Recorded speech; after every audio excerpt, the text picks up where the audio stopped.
If you can hear this, it means your lights are still on longer than most of this city. My name is Daniel Price. This is what's left of WQXR 91.9 FM, broadcasting out of what used to be Midtown Manhattan. I'm sitting in a studio that's colder than the street outside used to be in January, talking into a mic that keeps fogging from my breath. It is 6:11 a.m. Eastern, Tuesday, January 21st. Outside, the last report we got said the wind chill is somewhere around -60. The sensors on the roof froze yesterday, so that's the last number we had before they died. If you're still in range, if your radio still works, you're not crazy. The sun is up, but it looks wrong. You've seen it. It's there, but it's like a tired flashlight behind dirty glass. The light hits the snow and the ice, but it doesn't feel warm. It hasn't felt warm in weeks. I'm going to keep talking as long as the backup generator downstairs keeps coughing out whatever fuel is left in it. When it dies, this signal dies with it. So if you're tuning across the dial right now and you land here, stay. You may not get another real voice tonight, or tomorrow, or at all. I want to start with how this began, because I know some of you only have pieces. You had power cuts. You missed some news cycles. You saw a headline maybe, then you saw your window frost up from the inside, and the pipes explode, and then you were done. So let's stitch it together while we still can. The first thing that made me think, something's off, wasn't a storm. It wasn't snow. It was a graph. 3 months ago, mid-October, I had a climate scientist on for what was supposed to be a boring weekend segment. Her name was Dr. Lena Morrow from Columbia. We were going to talk about unusual polar temperatures, which is exactly the kind of phrase that makes people change the station. I almost canceled. I'm not proud of that now. She came in with this battered laptop and a thermos of coffee and a scarf that still smelled like outside rain. She opened a slide deck on my monitor, and there it was, a line graph. Blue line, red line, and then a third line in white. The blue was average Arctic temperature. The red was our current year. The white was what her team's model was showing for the next 6 months. The white line didn't curve slowly up or down. It dropped, hard, like someone had grabbed the graph at November and slammed it toward an ice bucket.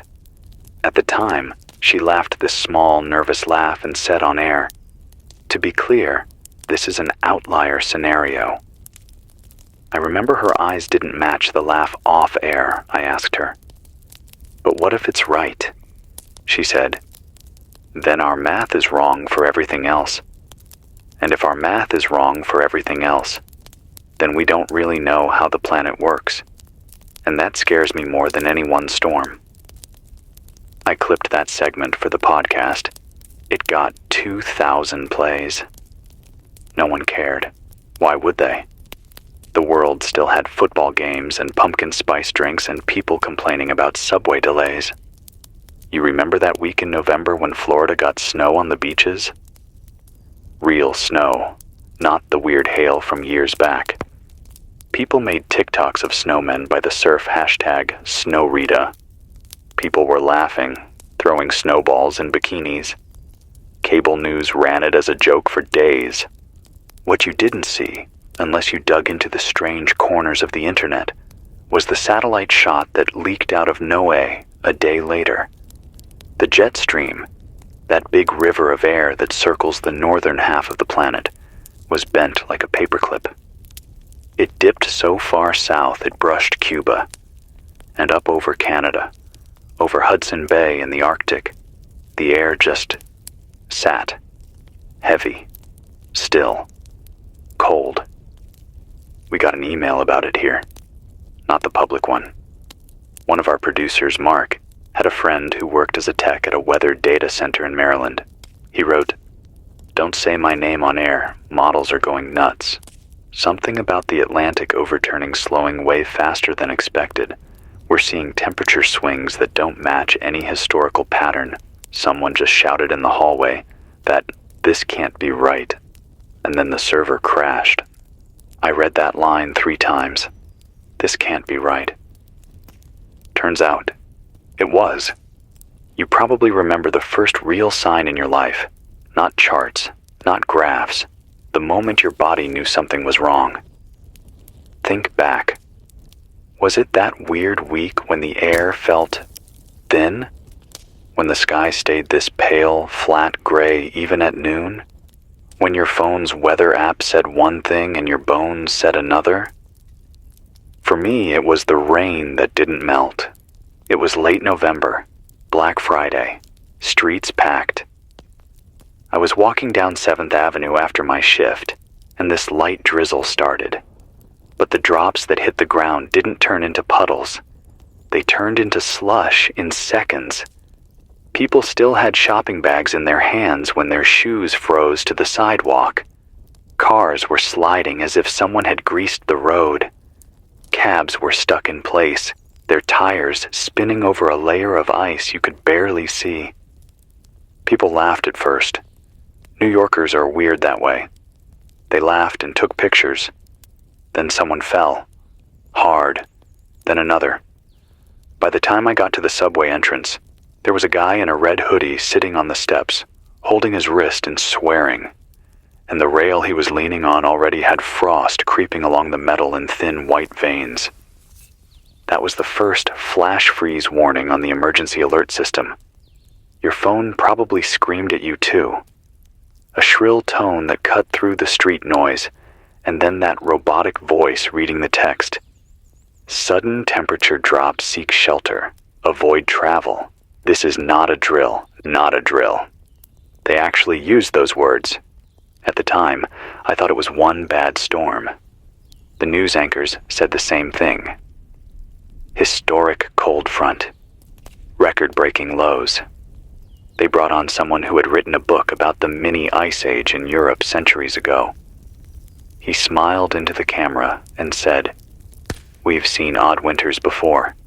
The system will rebalance." It didn't. You know how it went after that. The first grid failures. That night in Chicago when the power went out for 2 million people in 1 hour. Videos of breath turning to fog inside living rooms. Icicles forming on ceiling fans. The clip of the guy in Minneapolis boiling water on a camp stove in his bathtub because his pipes had already split. Here in New York, Con Edison kept telling us the grid was under strain, but holding. That lasted, 2 weeks? I know some of you are listening from other places. I'm going to read a few notes we got before the internet died. Back when email still came through in little bursts between outages. This is from Sarah in Des Moines. Sent 3 weeks ago, according to the timestamp. Hi, Daniel. I'm writing because I heard your late night slot and you sounded like the only person on air who was not just reading the prompter. My husband is a lineman. He says they are being told to prioritize keeping power to the financial districts and government buildings instead of hospitals and shelters. They're told not to say that out loud. He came home and cried in the truck. We have 2 kids. The house is already at 42 degrees inside, even with the oven open. I don't know how long we can do this. Please tell people to get thick blankets now. They won't be able to buy them later. I read that on air the night we got it. The station manager pulled me into the hallway after and said, "Careful with that. We're not here to stir panic." He just looked tired more than angry. He had 3 coats on. His breath was visible in his own office. You can't stir panic when the pipes themselves are screaming. You've heard them, right? The moaning, like something alive inside the walls when the water inside them freezes and pushes them apart. People kept posting videos of that sound, tagging them with cute names like Ghost House, until the pipes actually burst and then the videos stopped. Okay. I'm talking too much. I promised this would be practical too, not just my rambling. If you're somewhere along the East Coast right now, from DC up to Boston, this is what we know as of the last stable data dump we got before the network went down yesterday. The coastal low that was supposed to moderate temperatures didn't. It stalled over the Atlantic and fed cold air inland. The polar vortex, yeah, we all laughed at that word a few years ago, has split again. One lobe is sitting over central Canada. The other is sliding down over the Midwest and the Great Lakes like a lid. Lakes Erie and Ontario are reported as largely frozen, which means the usual lake effect snow machine has turned into something else. Snow stopped. Now we get ice fog, a mist that freezes in your lungs if you breathe it too deep. NOAA stopped issuing long-term forecasts 3 days ago. Their official line was, models are no longer producing reliable outputs. Unofficially, a friend of a friend sent a screenshot of an internal note that said, "We are off the map. Off the map." I want to tell you what that means in plain language, because it matters. It means the people whose whole job is to know what the air is going to do have lost the trail. The computers have never seen numbers like this, so they spit out nonsense. And instead of telling you that on the 10 o'clock news, they just say, "We're monitoring the situation." You deserve better than that. Even at the end of the world, you deserve the truth. I'm going to open the call line in a minute. Yes, it still works. Sort of. The phone company must have some giant diesel tank somewhere, because every time I think the landline will die, it crackles back to life. If you can reach us, the number is the same as it was in the old world. 1-800-5550-199. I'll try to pick up as many calls as I can. If it drops, try again. Before that, I want to talk about the science I saw in the dark corners. The things people tried to warn us about. About a week before the first flash freeze, I got a message on my personal account. Not the station email, my private one. The subject line just said, "Atlantic slow down. Do not ignore." The sender was a name I didn't recognize. The address was some long thing from a European university server. I almost sent it straight to spam. I opened it instead. The message was short. "Mr. Price, we don't know each other.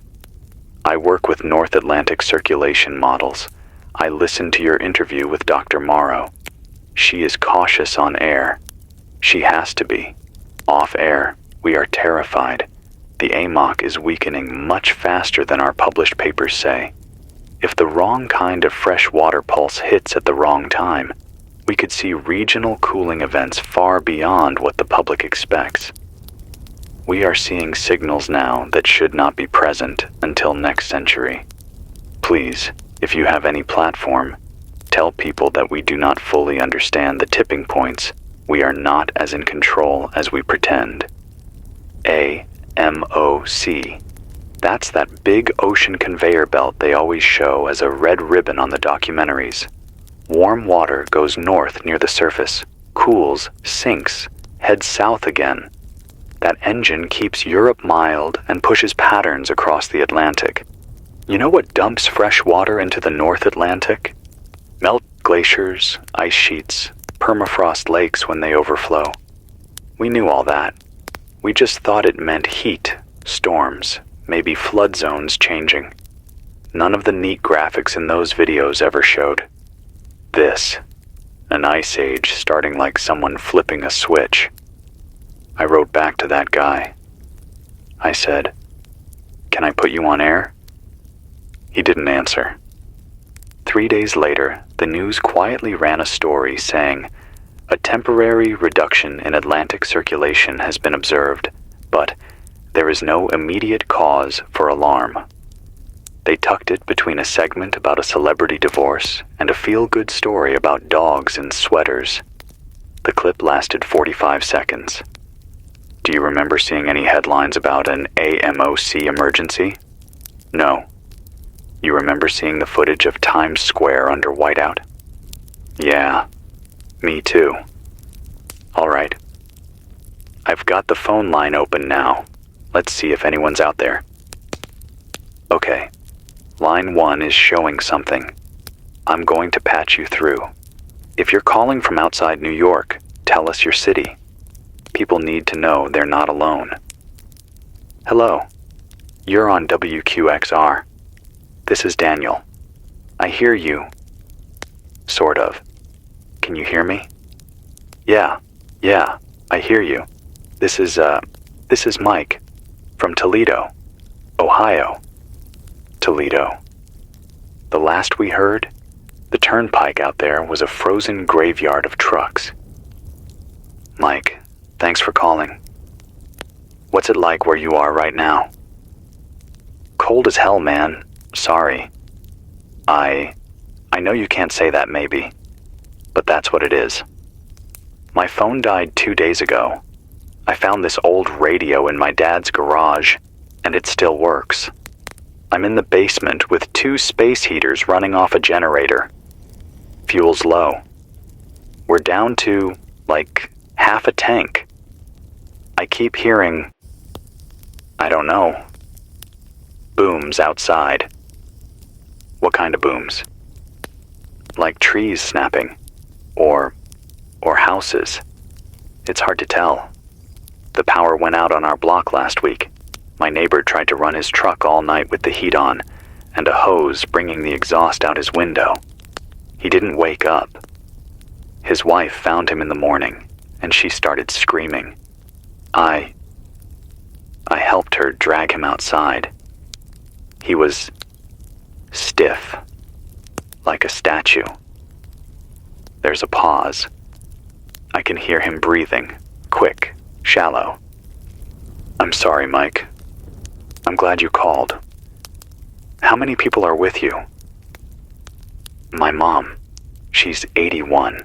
She keeps saying it reminds her of some story her grandma told about the blizzard of '78.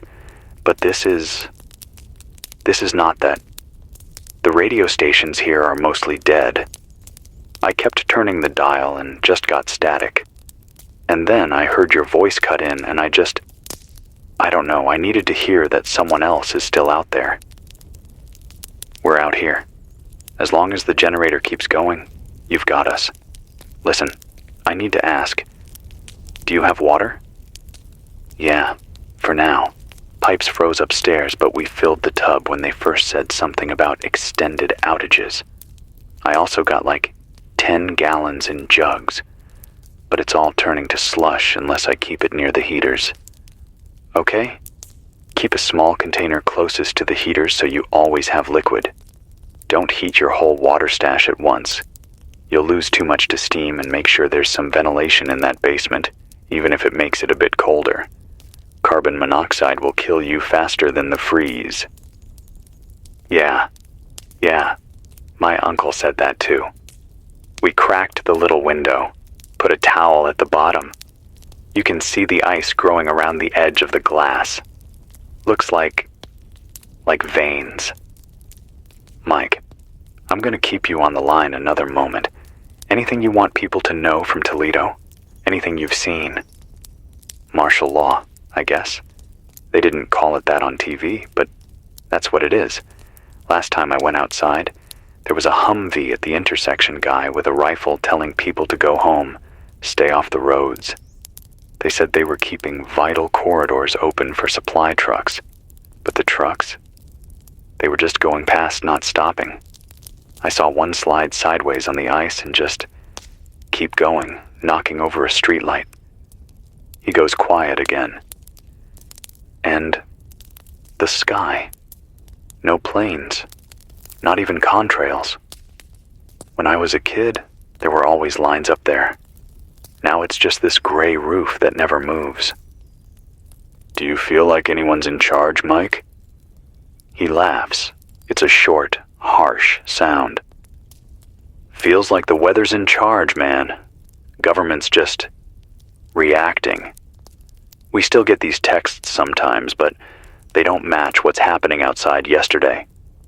I got a message that said, "Roads are passable," while I was watching a bus frozen halfway through an intersection. No one's come to dig it out. Thank you for calling, Mike. Stay in that basement. Ration the fuel. If you have to choose, use it at night more than during the day. Your body can handle cold better when you're moving. So do that in daylight hours at night. Sleep in one room. Share body heat if you can. And if this station goes silent, keep talking out loud anyway. Don't let your own thoughts be the only voice in your head.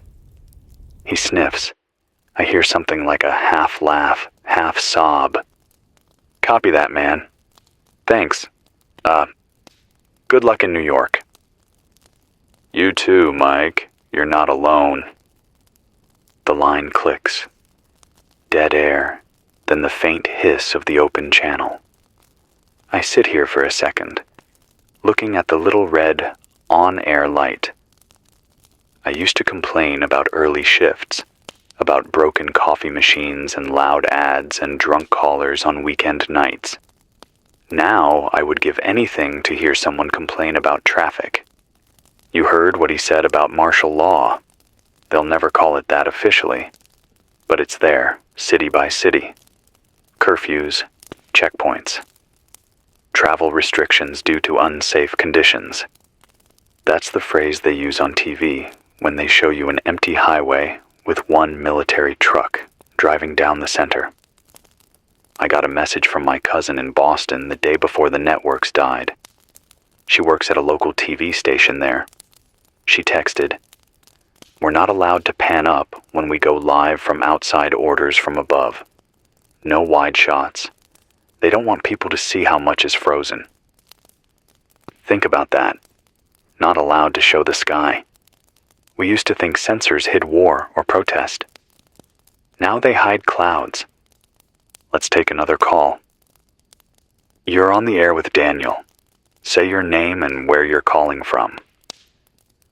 Hello? Is this really live? It is. You're on? What's your name? My name is Aisha.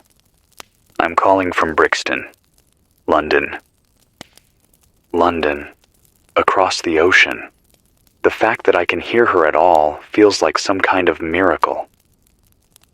Aisha, I'm glad you got through. I don't know how this signal's bouncing that far, but I'll take it. What time is it there? It's 11:16. In the morning, I think. My phone time keeps jumping, but the old clock on the wall says that. The light outside looks like 6 in the evening used to look, but it's midday. What's it like there right now? Quiet. Too quiet for London. No planes, no buses. You hear the odd siren in the distance, and this cracking sound. Roofs collapsing under weight of ice. My street is all terraced houses. You know, long rows. The one at the corner, the roof went in yesterday. It sounded like a gunshot. Ice just poured in like sand in an hourglass. She's speaking fast, her accent sharp, breathing a bit shaky. They came on BBC last night and said we shouldn't overreact. They said this is a regional extreme weather event and that critical services remain functional. That was while the power was flickering on and off and my Nan's little electric heater was turning itself off every 10 minutes. We had to bring her bed into the living room. We're all in coats. I can see my breath in my own house. Has the government said anything about evacuations? Shelters? I ask. Evacuate to where? Europe's just as bad. My cousin in Paris says the Seine is frozen. They're skating on it. Or they were, before it got too cold, even to go out. They turned the metro tunnels into warming centers, which is a joke, because there's no heat there either. Just people packed together under foil blankets. She pauses. I hear a muffled voice behind her. Maybe a child asking something.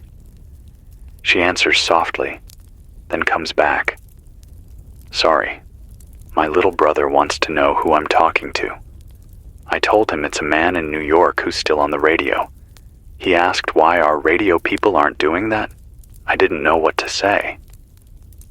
Maybe some are, I say. Maybe they're on frequencies you haven't found yet. Or maybe someone told them to read the script and shut up. I wasn't given a script today. The manager left early last night and he didn't come back. Could he get home? She asks. I don't know. The last thing he said was, keep it light, okay? People don't need doom. Then the lobby door froze shut from the inside. So here we are. She lets out a small breath that might be a laugh. Look, Daniel, can I say something to anyone listening? Something small. Of course. Stop waiting for someone in a suit to tell you what to do. They're guessing. They don't have a plan for this. The woman on the news looked straight into the camera last night and told us to check on neighbors and use extra blankets. That's it. That's their big advice. So make your own plans. Share what works. We put all our mattresses against the windows to block drafts. We opened the oven and put bricks inside and heated them up while we still had gas, then moved them into the bedroom. They stay warm for hours. It's not much, but it's something. That's good advice, I say. Thank you. How's your Nan? She keeps humming old songs and saying this is just like the war. I told her it's not. At least then there were seasons. There's a quiet sound on the line. Not quite a sob. Not quite a laugh. Aisha, thank you for calling from so far away. Stay with your family. Keep those bricks by the beds. And if this line stays open, call back when you can. We need voices from everywhere. Okay. Stay warm, Daniel. The line clicks off. My hands are starting to go numb even with gloves on. I keep tapping the desk just to feel something. You hear that, right? From Toledo to London, the same story. Quiet streets, cracking roofs, governments telling people to remain calm while the sky shuts down. I want to tell you what's happening behind the cameras here. Not conspiracy stuff. Just the ordinary fear of people in charge who realize they're not in charge anymore. 3 nights ago, we got what I think was our last real internal memo. It wasn't meant for us at the radio station. It was meant for someone higher up, but someone hit reply all by mistake, or maybe on purpose. The subject line was, Media Coordination Guidance, National Cold Response. It said, among other things, avoid language that suggests systemic failure. Avoid terms such as collapse, ice age, unprecedented breakdown. Emphasize resilience, community spirit, and continuity of government. Do not speculate on long-term climate implications until official scientific advisory boards have released unified statements.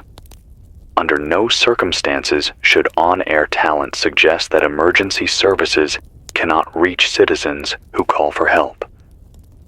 I read that last line about 6 times. Under no circumstances should we say what everyone already knows. Ambulances can't drive on ice sheets that cover highways. Fire trucks can't put out a fire when the water in their hoses freezes at the nozzle. I ignored the memo. I'm ignoring it right now. They can't fire me. There's no HR department left. There's just me, this mic, and you. Here's the truth. We are on our own. Not because people don't care. I think most of them do. The nurses sleeping in stairwells because they won't leave their patients. The linemen out in -50 winds trying to restart transformers. The soldiers handing out blankets at roadblocks. But the systems they serve were built for a different world. A world where the jet stream stayed in its lane, and the oceans behaved, and winters were something you complained about, not something that tried to kill you. This is not that world. Okay. Deep breath. I can feel myself slipping into despair, and that's not why I'm here. I promised you real talk, but also something else. Small ways to survive.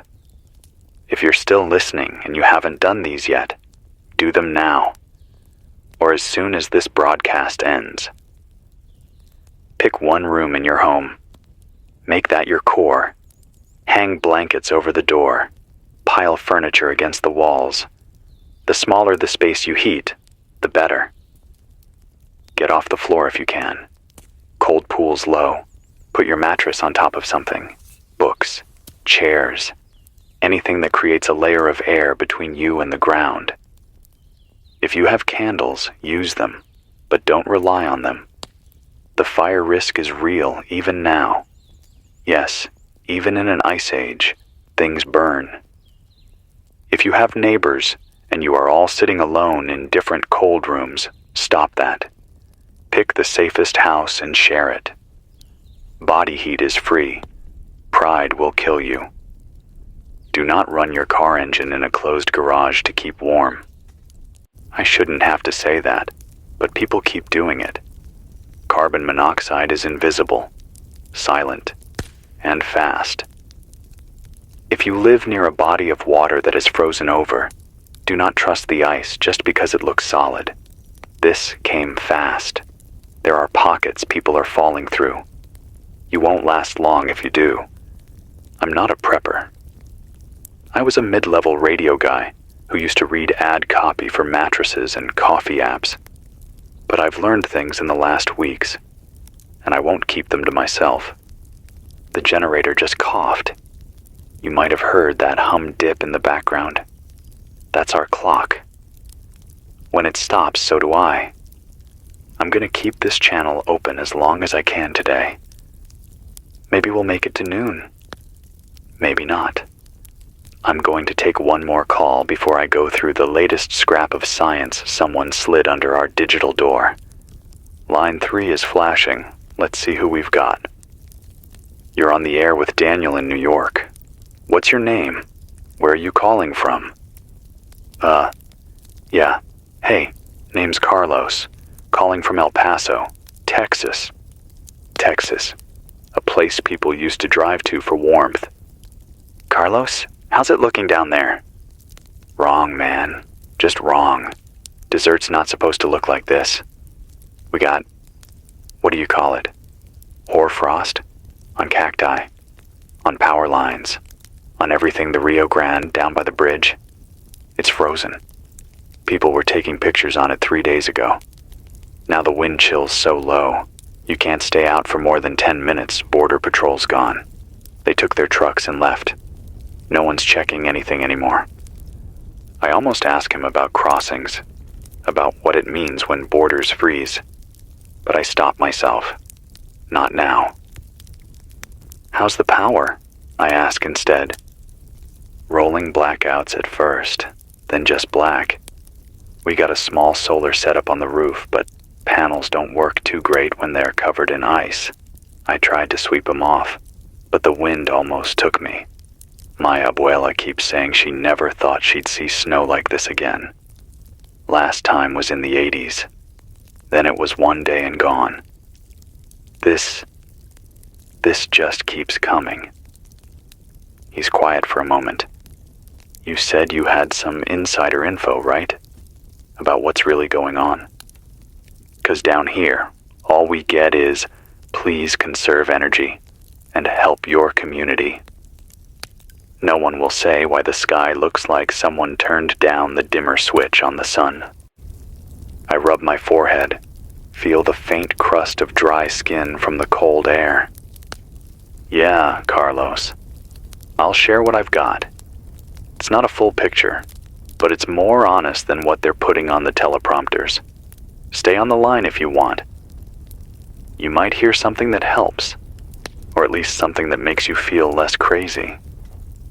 Copy that. he says softly. All right.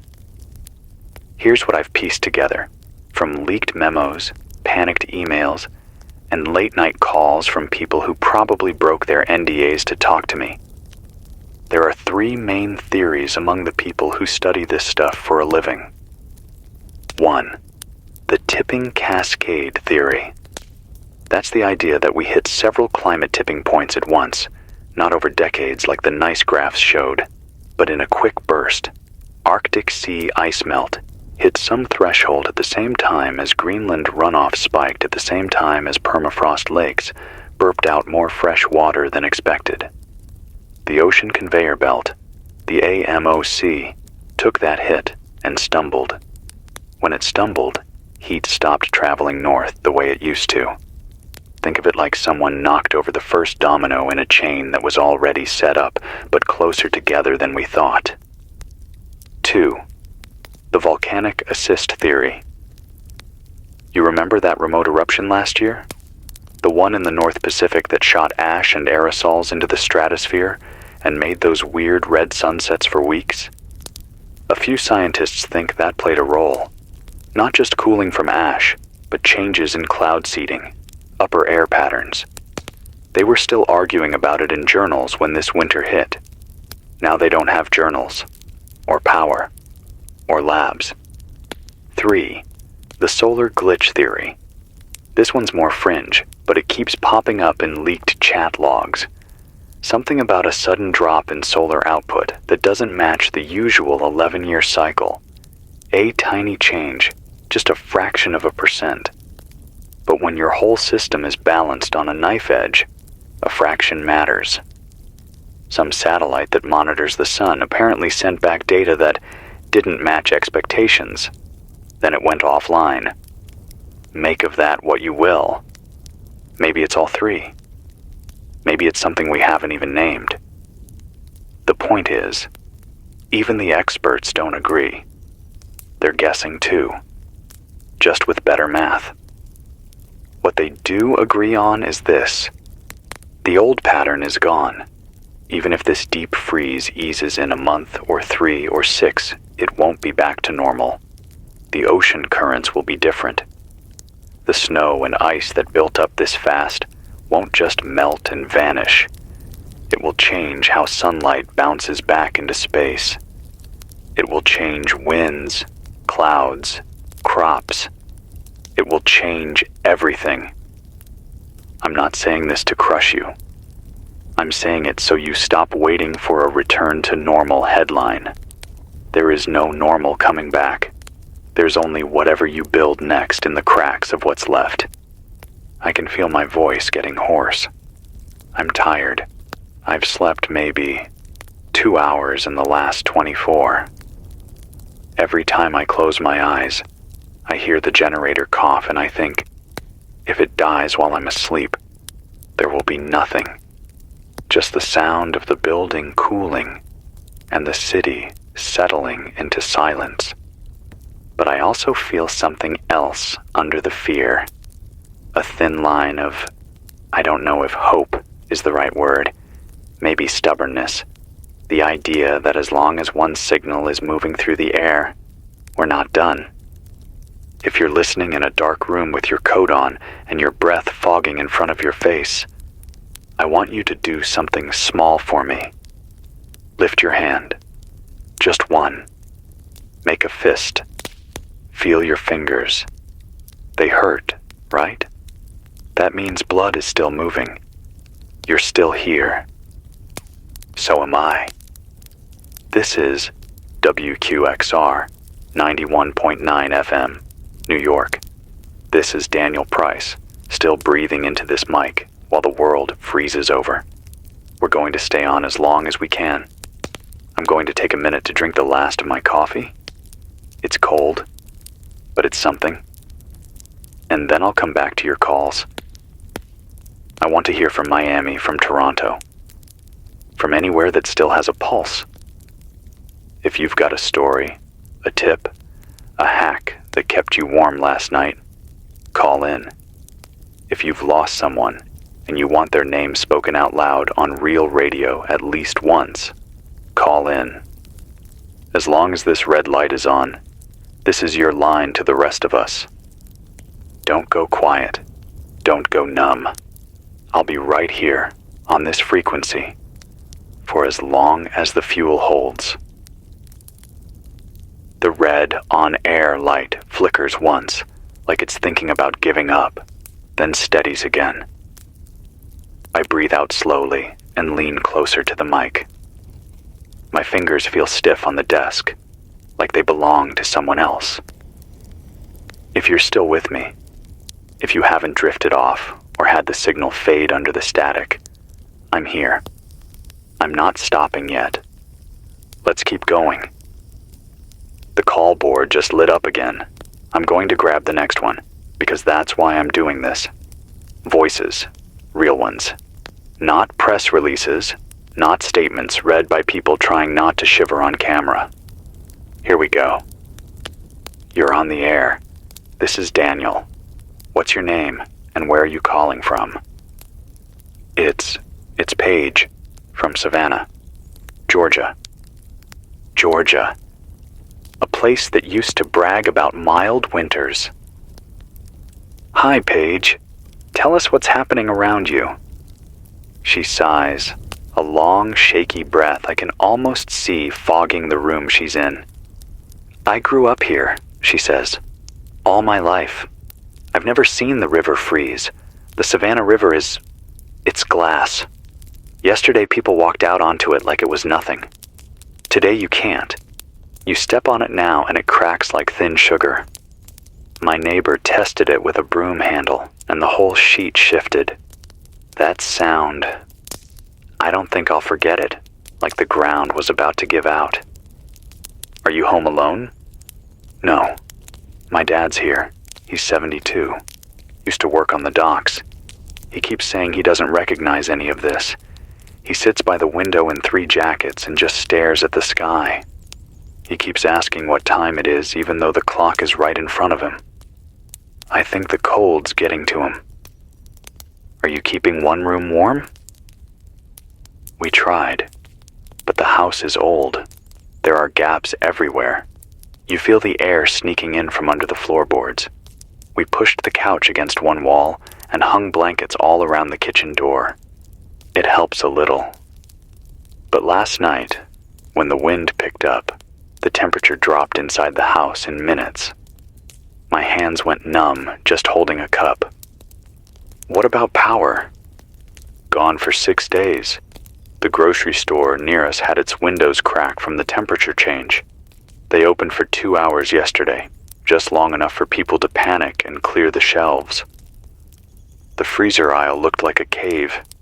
Everything covered in frost. The manager was using a flashlight because the backup lights failed. Have you heard anything from the city? Any alerts? She lets out a weak laugh. They texted something about a warming center at the Civic Hall, but when people showed up, the generators wouldn't start. A guy who used to work maintenance there said the fuel lines were gelled solid. They ended up handing out blankets and telling everyone to stay positive. People were crying in the parking lot. No one knew what to do. There's a long pause. I hear a muffled voice, maybe her father, and the soft scrape of something moving. Sorry, she whispers. My dad keeps asking if it's morning. I told him it is, but it still looks like dawn, and it's been like that for days, like the sun doesn't want to rise all the way. A lot of people are seeing that, I tell her. It's not just you. You're not imagining it. The light is weaker. You said you've lived there all your life. What does it feel like, honestly? I feel like the world shrank, she says quietly. Like the sky got lower. Like the horizon used to be far away and now it's close. Heavy. I know that sounds stupid. It doesn't sound stupid at all. I keep thinking about the Spanish moss on the trees, she continues. The way it's hanging under these thick icicles now. The whole street looks like it's frozen in time, like a movie scene. And then the wind comes through and everything snaps. Branches, cables. You hear pops all night.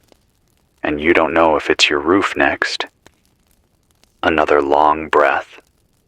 Then, I heard your caller from London and the one from Ohio, and it made me feel, I don't know, less alone, I guess. You're not alone, Paige. None of us are. We're all scattered, sure, but we're all seeing the same cracks in the world. Do you have heat for tonight? We've got a propane heater, just one. But we're scared to run it for too long because of the air. I keep the window cracked like you said. Dad complains that it lets more cold in, but I told him it's better than not waking up at all. You're doing the right thing. I don't feel like I know what I'm doing, she whispers. Everything I thought I understood about weather or seasons or life feels useless now. My dad keeps asking when it's going to pass, and I don't know what to tell him. I don't want to lie. Her voice shakes, and for a second, I think she might hang up. Don't lie to him, I say softly. Just tell him you're together. Sometimes that's all a person needs at the end of the day, or the end of anything. She sniffles once. Yeah, okay. Thank you, Daniel. Call back if you can, and stay near that heater. Move around a little every hour. Don't let your toes go numb. I won't. Thank you. The line clicks. I sit there, staring at the mixer board. The studio lights look dimmer than they did earlier. Maybe it's the cold. Maybe it's me. The snow outside. Yes, I can see it from the tiny slit window in the booth. It's falling sideways now, like sand, dry, sharp flakes that spin in little storms between the buildings. I never knew snow could look angry. Let's keep moving. Before I take another call, I want to read something I found scribbled on a torn sheet of paper near the producer's desk. It must have been left there before he went home. It's not signed, but it looks like something someone heard from an official briefing somewhere. It says, projected temperature anomalies indicate prolonged atmospheric stagnation. Risk of regional extinctions of flora and fauna within months. Infrastructure failure, likely to cascade. Supply lines compromised. Public messaging must maintain stability until evacuation corridors are established. Evacuation corridors. To where? Where do you send millions of people when every direction is frozen? I don't know. And I don't think they know either. All right. I'm going back to the phones. Line 4 is flashing. You're live on WQXR. This is Daniel. Who's calling? This is Omar, calling from Detroit. His voice is low, rough, like he's been outside too long. Omar, glad you got through. What's happening there? He breathes out, a slow, shaky sound. City's quiet, too quiet. Snow's piled up higher than cars in some streets. Ice on the buildings is so thick that windows are cracking from the weight. They said on the radio earlier, before all the stations died, that some neighborhoods didn't get the emergency crews out in time. Pipes burst everywhere. Water froze right out of the ground. How are you staying warm? I got a kerosene heater. Old one. Found it in my dad's garage, using it in the living room. I closed the other rooms off. Sleep on the couch with 2 blankets. My breath. It looks like smoke inside my own house. Never thought I'd see that. You alone there? Yeah. My wife took the kids to her sister's place 2 days before it got this bad. They're in Kentucky. Haven't heard from them in a day or two. Cell towers. I don't know. Maybe they froze too. He pauses. His breath catches. I just want to know they're warm. I hope they are, Omar. I really do. And they might be. Sometimes the lines fail for no reason. Doesn't mean anything happened. I know. I keep telling myself that. But it's hard, man. What's the last thing you heard from the city? They tried to open a shelter at the high school, but the generator failed. People still went there just to be together.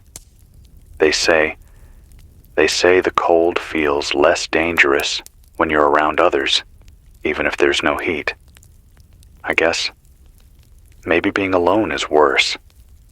He laughs, but it's a sad, tired sound. You're keeping me company, though. This radio, this is the only voice I've heard all day. And I'll stay with you as long as I can. Another long silence. Then, you think this ends? He asks quietly. Honestly, I look at the dark corner of the studio, at the frost creeping along the inside of the window, at the thin mist of my own breath drifting through the air. I think people end before the world does, I say finally. But the world, it doesn't give up easy, and neither do we. He exhales, slow. Yeah. Thank you, Daniel. Call again if the lines stay open. I will. The line goes dead. I feel something deep in my chest then. Not hope, not fear. More like a weight settling, a steadying. People are out there. People who think they're alone. People who are hanging onto old heaters and thin blankets and memories of warm summers. And for some reason, this crackling, half-frozen signal is the one thing still threading us together. I'm not letting that go. If you're listening right now, wherever you are, from bunkers, from basements, from bedrooms with ice on the inside of the walls, keep your radio on, even if the signal fades for a second, even if static takes over. I'll keep talking through it, because silence is worse, because silence is final. And we're not final yet. All right. I'm going to read some updates we got before the network died. Then I'll take more calls. Stay with me. This broadcast isn't over. All right. I'm still here. I'm watching the generator light like it's an hourglass turned on its side. Every time it flickers, my heart jumps. But it's holding. So I'm holding too. Let's keep going. Before the network collapsed completely, we got a trickle of internal notes and raw data dumps. Half-finished reports, corrupted files, fragments of warnings meant for people much higher up the chain. I saved what I could. None of it paints a clear picture, but taken together, it gives us a sense of what the people behind closed doors were whispering just before everything went quiet. I'll start with one that was time-stamped 2 days before the satellite feeds failed. It came from somewhere inside the Department of Energy. The subject line said only, "Not for public release, modeling unstable zone expansion." Here's what it said.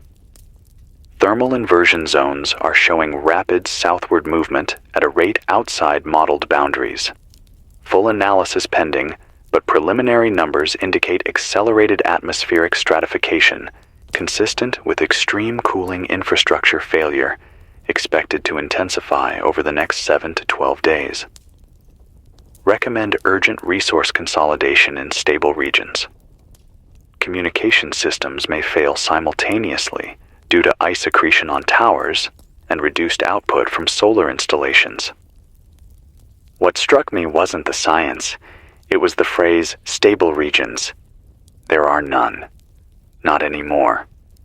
All right, let me take another call. Line 6 is blinking. Here we go. You're live with Daniel. What's your name and where are you calling from? Brian.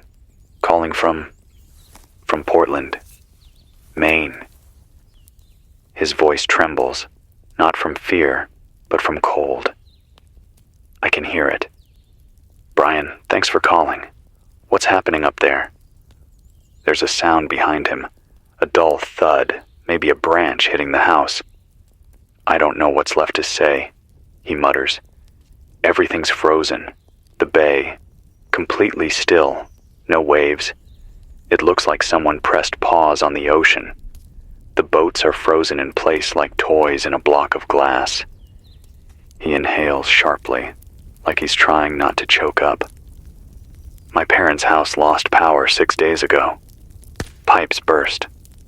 Water went everywhere, then froze so fast the doors won't open anymore. We can't even get inside to get their photo albums. The whole place is like a sculpture, a frozen version of life. How many people are sheltering with you? 7. My sister, her kids, 2 neighbors, and an older man from down the street who couldn't stay in his place anymore.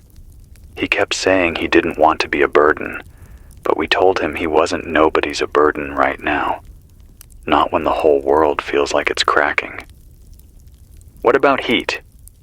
A wood stove. Only one. We're burning old furniture now. Chairs, dressers, anything that'll catch. Feels wrong, burning things that belonged in our family for years. But the kids were shaking in their sleep. You stop caring about objects real fast when the cold gets into the bones. He pauses again. I hear something faint, maybe wind creeping through a crack. They're saying nothing on TV, he whispers. Before the power died, every anchor kept repeating the same line. Authorities are working to restore stability. What does that even mean? Restore what? To where? They weren't even wearing coats in the studio. Probably pre-taped the footage. I believe you, I say quietly.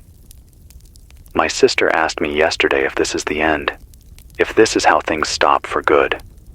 I didn't have an answer. His voice drops. Do you have an answer, Daniel?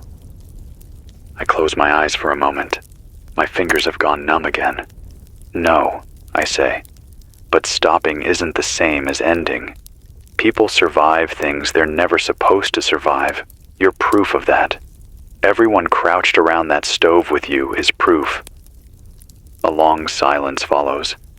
Then he says, almost in a whisper, I just want the sun back. He doesn't mean daylight. He means warmth. He means feeling alive again. We'll keep going as long as we can, I tell him. Stay near that stove. Move every hour. Keep the kids between adults when they sleep. Yeah. Okay. Thanks. The line clicks off. For a moment, I swear the room gets even quieter. The kind of quiet that feels thick, heavy. I reach for another page in the stack of half-broken files we downloaded before the servers died. This one's from an internal NOAA Slack log. Someone screenshotted it and emailed it out before the Slack servers froze. It's short, but it hits hard. Can someone confirm if the Greenland sensors are actually offline? Or is the data just outside measurable range? Someone else replied, both. Under that, in all caps, we are not prepared for this. Let me take another call. I need to hear someone. Anyone. Line 2 is blinking. You're on WQXR. This is Daniel. Who am I speaking with? This is Lila from Los Angeles, LA. Hearing a voice from there feels like hearing someone call from the moon. Lila, thank you for calling. What's it like on the West Coast? Her voice is surprisingly steady. Cold. Colder than anyone thought possible here. Not Midwest cold, I know. But cold enough that the palm trees are dying. They're turning brown from the inside out ice formed along the edges of the canals in Venice Beach. People kept taking pictures, like it was a novelty. They stopped when the water pumps failed. Now the canals are just dead water. What about power? We still have some. She hesitates. For now. Rolling blackouts every 6 or 7 hours. Some buildings have backup generators that were never meant to run this long. My apartment complex sounds like it's growling. The whole building shakes. And the city? What's the mood? She laughs softly, but not with humor. It's strange. Everything feels backwards here. No one knows how to deal with cold. People are wearing thin jackets like it's a slightly chilly morning. You see them shivering at bus stops, but still acting like it's temporary, like the sun's going to slam through the clouds any minute and fix everything. Has anyone said anything official? They keep saying this is a temporary cold spell, but the air, Daniel, it doesn't feel temporary. It feels like something reached down and pushed everything a few degrees farther than the world can handle. You know that feeling when your instincts tell you something isn't coming back? Yeah, I whisper. I know that feeling. She takes a breath. My friend works in film. She told me the studios shut down all outdoor shoots. Not because of the cold, because cameras were freezing. Batteries were dying in minutes. People kept slipping on set. They tried to hide it, but someone on set kept posting videos before they took them down. You're safe for now, though. You have heat. We have those plug-in radiators. Not great, but better than nothing. We're sleeping in the living room. 4 of us lined up like a pack of animals. She pauses for a moment, then says, I'm scared for when the mountains freeze. My brother hikes up there all the time. If the snowpack changes suddenly, mudslides, avalanches, I don't want to think about it. We'll cross that when it comes, I say gently. Right now, stay warm. Stay with your group. Okay, thank you. Really. The line clicks off. I sit back and rub my face with both hands. They're shaking. Not from fear, from cold. The studio is dropping in temperature. The thermostat is useless. The walls are cold to the touch. The metal on the mic stand burns my fingers when I grip it too long. We're running out of time, but not yet. Not yet. Let me read you something else. One more internal file, because you need to know what they weren't telling you. This came from a Department of Defense communication. Low clearance, not top secret. Something meant for mid-level officers. It said, civilian confidence must be maintained until relocation zones are functional. Public messaging should avoid predictions beyond 72 hours. Scientific panels have not reached consensus regarding duration or severity of cooling event. Recommend restricting distribution of satellite thermal images until anomaly reports are verified. Restricting thermal images. Do you know what that means? Something showed up on those images they didn't want us to see. Maybe the ice spreading faster than it should. Maybe temperature readings dropping harder in places that weren't supposed to reach those numbers for decades. Maybe something else. Something worse. I don't know. All I know is this. If they were calm, they wouldn't be censoring satellites. The generator just coughed again. A long, dragging cough, like a smoker waking up after a rough night. The lights dipped, came back. We keep going. I'm going to take another call because the sound of someone breathing on the other end of the line is the only proof I have that the world hasn't gone silent. Line 1. Picking up. You're on the air. This is Daniel. What's your name? It's Henry. From Omaha. His voice is quiet, like he's speaking under blankets. Henry, thanks for calling. What's going on in Nebraska? Cold. Quiet. Roads are just sheets now. My truck froze solid. I couldn't even get the door open. The rubber seals cracked when I tried. Sounded like breaking glass. You have heat? Kind of.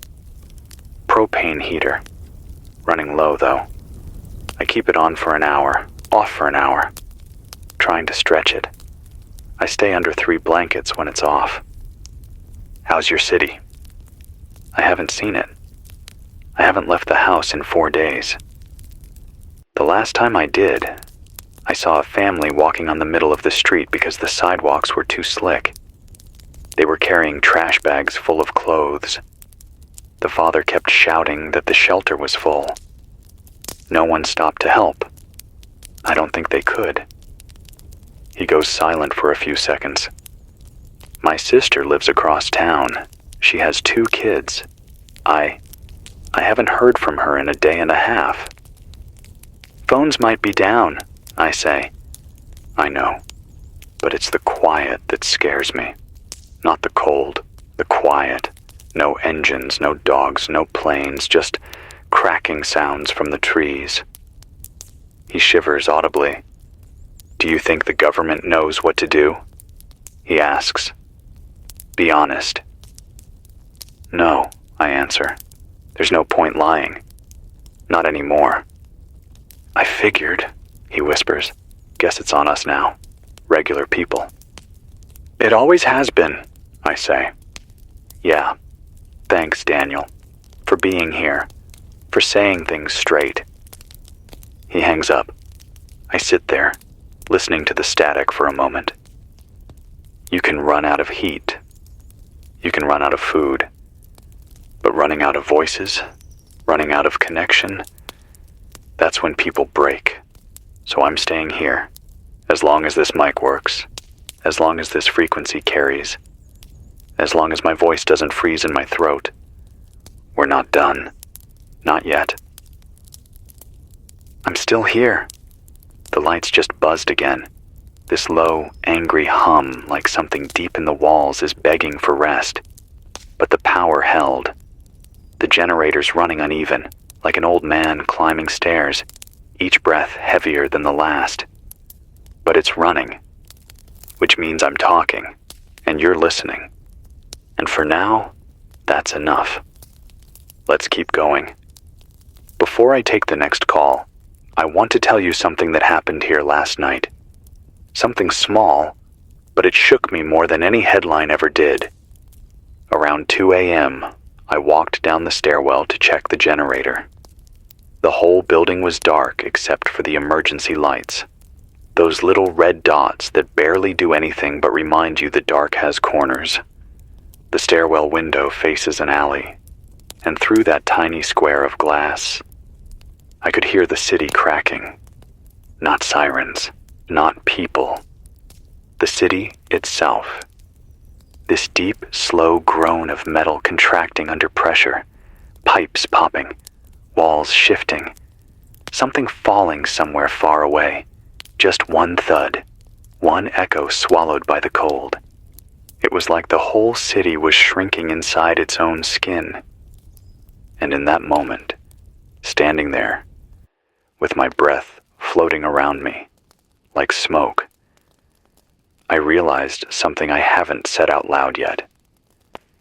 We're living through something the planet hasn't done in thousands of years, not in anyone's recorded memory, not in any story passed down. We're the first to see it this up close, and maybe the last. All right, the phones are lighting again. Let me grab line 3. You're on the air with Daniel. What's your name, and where are you calling from? This is Melanie, from Phoenix. Phoenix. Hearing that name feels strange now, like saying tropical beach in a frozen room. Melanie, thank you for calling. What's happening down in Arizona? She laughs softly, and it's the kind of laugh someone makes to stop themselves from crying. cold. That's what's happening. Nobody here knows what to do with cold. We're all idiots about it. My neighbor was outside yesterday in a hoodie. Like this was just a slightly breezy morning. I told him he was going to lose a finger if he stayed out any longer. Has Phoenix ever seen temperatures like this? No. Never. Not in my lifetime. Not in my parents' lifetime. I talked to a woman who runs a diner downtown. She's 83. She said she remembers one winter in the 60s where there was a freak frost. But nothing like this. Nothing that lasted. What about power? We've still got it, but barely. The grid's overloaded. People are running heaters nonstop. The lines are sagging from the weight of ice. You can hear transformers blowing across the valley at night. It sounds like distant thunder. What about officials? Any real guidance? They keep saying we're experiencing unusual atmospheric conditions. That's the exact phrase. Over and over. Like a script. It probably is a script. That's what scares me. Melanie, what does the city look like now? She inhales, as if bracing herself. The desert looks wrong. Cactuses covered in frost. Saguaro leaning like they're going to snap. The sky's this dull pale color all day, like someone smudged out the blue with a thumb, and at night, the stars look brighter than I've ever seen them. But the air hurts. Are people helping each other? Mostly. People are sharing blankets, checking on old neighbors. But there's tension too. You can feel it. When people get cold enough, scared enough, kindness becomes a luxury. She pauses, then says softly, I think this is bigger than anyone is admitting. You can feel it in your bones. I think so too. What do we do, Daniel? Honestly? What do regular people even do when the world changes like this? I look around the frozen studio, at the brittle papers on the desk, at the condensation stiff on the inside of the window, and I say the only truth I've got. We hold on to each other. That's it. There's no secret, no magic fix, just people choosing not to go quiet. She breathes out slowly. Okay. Thank you. Really. You're not alone, Melanie. Not while this signal is up. The line fades. I exhale, and it comes out shaky. Let me read you another scrap. One of the last things we downloaded before all the servers went dark. This one came from a climate research team in Norway. Someone forwarded it to a private email chain, and somehow it reached us. The message wasn't meant for the public. You'll know why when you hear it. It said, We believe the current cooling isn't just atmospheric. Oceans in the North Atlantic are losing heat more rapidly than models allow. Deep water temperatures dropping at depth suggest a long-lasting shift in circulation. This may not be a single winter event. Preparations for extended cold conditions should begin immediately. Extended cold conditions. Not storm. Not cold snap. Extended. And here's the part that keeps sticking in my mind. The last line was only 2 words. Act now. Act now. What? Move? Hide? Adapt? Panic? They didn't say. All right. Let me take another call. Line 5. You're live. This is Daniel. Who's calling? It's Robin. From Seattle. Her voice is thin, tired. Robin. What's going on up there? Everything's wet and frozen at the same time. Streets are black ice. Trees snapped everywhere. Power lines down. Ferries stopped 2 days ago. No planes, nothing coming in or out. What about heat? You staying warm? We've got a fireplace. Never used it before this week. We're burning everything we can find. Books, old chairs, even pieces of a closet door. My husband said it felt wrong at first. Then he saw our daughter's lips turning blue and he didn't care anymore. There's a muffled cough behind her. Maybe the kid. You okay, Robin? Yeah, I'm just tired. Everyone's tired. The cold eats sleep. You close your eyes and your body goes, nope, I'm still freezing. What about the city? Any aid? She scoffs. They tried to open a warming center at the stadium, but too many people showed up. They had to shut the doors because the generators couldn't handle the load. People were banging on the gates, screaming. The guards kept yelling that it was full. Full. In a city this size. She hesitates. A woman collapsed right in front of us. Just dropped. We didn't know what to do. We carried her to a stairwell because it was out of the wind. Someone tried CPR. I don't know if she made it. I feel my stomach twist. I'm sorry you had to see that. This isn't the city I grew up in, she whispers. This isn't the world I thought my daughter would grow up in. I swallow hard. My throat suddenly dry. Robin, you're doing the right things. Keep everyone in one room. Keep the fireplace going. Rotate sleep shifts so someone always watches the fire. And please, move around every hour, even a little, just to keep the blood moving. I will. Thank you. Call again if you can. She hangs up. For a moment, I just listen to the faint hiss of the open channel. The city outside sounds distant. Not silent, just muted. Like the cold is absorbing every noise before it can reach us. Let me tell you something else. Something I saw before the city went quiet. A flock of pigeons froze mid-flight. No, listen. I know that sounds impossible. But I was walking past Bryant Park 3 days ago, when the temperature dropped 30 degrees in 10 minutes. A wave of cold you could feel sweeping through the streets like a living thing. The pigeons were flying low. Then they weren't flying anymore. They hit the ground like stones. Not all at once, one by one, like someone flicked their wings off. I stood there staring, unable to move. A man next to me whispered, "That's not weather." I still think about that. A lot. I'm going to grab one more call for this segment before the generator needs a break cycle. Line 2 again. You're live with Daniel. Who's this?